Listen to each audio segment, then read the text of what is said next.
ಎಲ್ಲರಿಗೂ ನಮಸ್ಕಾರ. ಜೈ ಭೀಮ್. ಇವತ್ತು ನಾವು ಬಿಜಾಪುರ ನಗರದಲ್ಲಿ ಏನು ಡಿ ಸಿ ಆಫೀಸ್ ಐತಿ ಅಲ್ಲಿ ಬಂದಿದ್ದೀವಿ.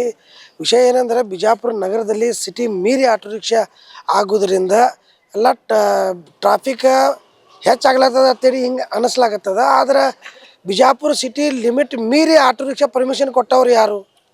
ಇವರೇ ಅಲ್ಲ. ಮತ್ತು ಇವರು ಬಡವ್ರಿಗೆ ಯಾವುದರ ಒಂದು ದುಡಿಲಾಕ ಸಾಧನೆ ಮಾಡ್ಬೇಕಾದ್ರೆ ಅವರು ಆಟೋ ರಿಕ್ಷಾ ತೊಗೊಂಡು ದುಡದ ಮನೆ ಮಕ್ಕಳ ಸಂಸಾರ ನಡೆಸಲಾಗ್ತದೆ.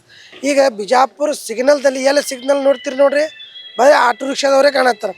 ಇದರಿಂದ ಏನು ಅನ್ನಿಸ್ಲಾಗ್ತದಂದ್ರೆ ಇವರು ಆಟೋ ರಿಕ್ಷಾದವರು ಎಲ್ಲಿ ಅಡ್ಡತಡ ಗಾಡಿ ಹಚ್ಚಾಕ್ತಾರೆ, ಮತ್ತು ಟ್ರಾಫಿಕ್ ರೂಲ್ಸ್ ಬ್ರೇಕ್ ಮಾಡತ್ತಾರೆ, ಮತ್ತು ಡಿಸಿಪ್ಲಿನ್ ಮೇಂಟೈನ್ ಮಾಡ್ಲಾಗತ್ತಿಲ್ಲ ಅಂತೇಳಿ SP ಸಾಹೇಬ್ರ ಗಮನಕ್ಕೆ ಬಂದದ.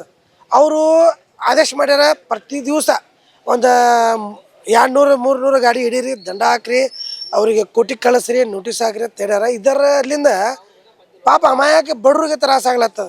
ಅದಕ್ಕೆ ನಾವು ಬಿಜಾಪುರ ಜಿಲ್ಲಾ DC ಸಾಹೇಬ್ರಿಗೆ ಒಂದು ಮನವಿ ಕೊಡಕ್ಕೆ ಬಂದಿದ್ದೀವಿ. ರೈಟ್ಸ್ ಆಫ್ ಇಕ್ವಾಲಿಟಿ ಆಟೋ ರಿಕ್ಷಾದವ್ರಿಗೆ ಸಿಗ್ತಾ ಇಲ್ಲ. ಯಾಕಂದ್ರೆ ಶಿವಾಜಿ ಸರ್ಕಲ್ದಿಂದ ಗಾಂಧಿ ಚೌಕ್ ಬರುವಾಗ ಎಲ್ಲ ಕಾರ್ಗಳು ಬರ್ತಾವೆ, ಬಸ್ ಬರ್ತಾವೆ, 2 ವೀಲರ್ ಬರ್ತಾವೆ. ಆಟೋ ರಿಕ್ಷಾದವ್ರಿಗೆ ಯಾಕೆ ನಿಷೇಧ ಮಾಡಿರಿ?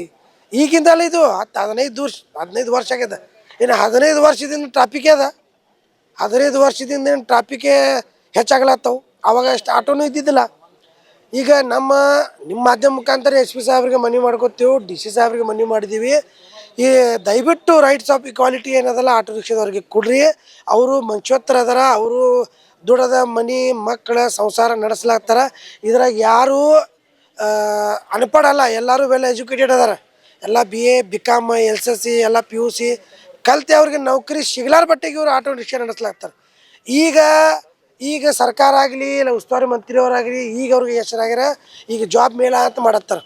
ಆ ಜಾಬ್ ಮೇಳದೊಳಗೆ ಯಾರೂ ಆಟೋ ರಿಕ್ಷಾದವ್ರಿಗೆ ತೊಗೊಂಡಿಲ್ಲ. ಇವರು ಬೇರೆದವರು ಹೊರಗಿನ ದೇಶದವ್ರಿಗೆ ಕರ್ಸ್ಯಾರ, ಹೊರಗಿಂದವ್ರೇ ತೊಗೊಂಡ್ರ, ಹೊರಗಿಂದವರೇ ಅಪ್ಲಿಕೇಶನ್ ಹಾಕ್ಯಾರ.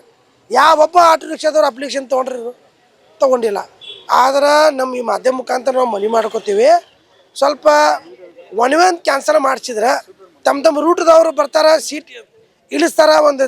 ಒಂದು ಪ್ಲೇಸ್ ನೀವೇ ನಿರ್ಧಾರ ಮಾಡಿರಿ, ಇಲ್ಲೇ ನಿಂದ್ರಿಸ್ಬೇಕು, ಇಲ್ಲೇ ನೀವು ಸೀಟ್ ಇಳಿಬೇಕಂತೀರಿ. ಈಗ ಹ್ಯಾಂಗೆ ಆಗ್ತದಂದ್ರೆ ಈ ಕೆಲವೊಬ್ರಿಗೆ ಸಾಲ ಆಗ್ಯದ, ಕೆಲವೊಬ್ರು ಆಟೋ ರಿಕ್ಷಾ ಕಂತು ಕಟ್ಟಬೇಕು, ಕೆಲವೊಬ್ರು ದವಾಖಾನೆ ಸಮಸ್ಯೆ ಇರ್ತದೆ, ಕೆಲವೊಬ್ರು ಹೆಂಡತಿ ಮಕ್ಕಳು ಏನು ಹಾಸ್ಪಿಟಲ್ಗೆ ಸಮಸ್ಯೆ ಇರ್ತದೆ, ಏನು ಹಲವಾರು ಸಮಸ್ಯೆಗಳು ಇರ್ತಾವೆ. ಈಗ ನಾವು ಟ್ರಾಫಿಕ್ ಪೊಲೀಸ್ದವರು ತಪ್ಪು ಮಾಡಾಕತ್ತಾರ, ಅವ್ರಿಗೂ ನಾವು ಹೇಳಂಗಿಲ್ಲ. ಅವರು ತಮ್ಮ ಡ್ಯೂಟಿ ಮಾಡ್ತಾರೆ. ಪಾಪ ಬಿಸಿಲಾಗ ನಿಂತ ಅವರು ಡ್ಯೂಟಿ ಮಾಡ್ತಾರೆ. ಅವರು ಡ್ಯೂಟಿ ಮಾಡೋದ್ರಿಂದ ಒಬ್ಬ ತಪ್ಪು ಮಾಡ್ತಾನೆ, 100 ಮಂದಿಗೆ ಇವರು ಸ್ಟೇಷನ್ ತೊಗೊಂಡು ಹೋಗ್ತಾರೆ. ಇದರಿಂದ ಭಾಳ ಮಂದಿಗೆ ತ್ರಾಸ ಆಗ್ಲತ್ತದ. ಈಗ ನಾವು ಅವ್ರಿಗೆ ಡ್ಯೂಟಿ ಮಾಡೋಕೆ ಏನು ನಾವು ತಡೆ ಹಾಕ್ಲಾಗ್ತಿಲ್ಲ. ನೀವು ನಿಮ್ಮ ಡ್ಯೂಟಿ ಮಾಡಿರಿ, ತಪ್ಪು ಮಾಡಿದವನಿಗೆ ಅಷ್ಟೇ ಶಿಕ್ಷೆ ಕೊಡ್ರಿ. ಒಬ್ಬ ಮಾಡ್ತಾನೆ, ಅವಂದೇ ಎಕ್ಸಾಂಪಲ್ ಕೊಡ್ತಾರೆ.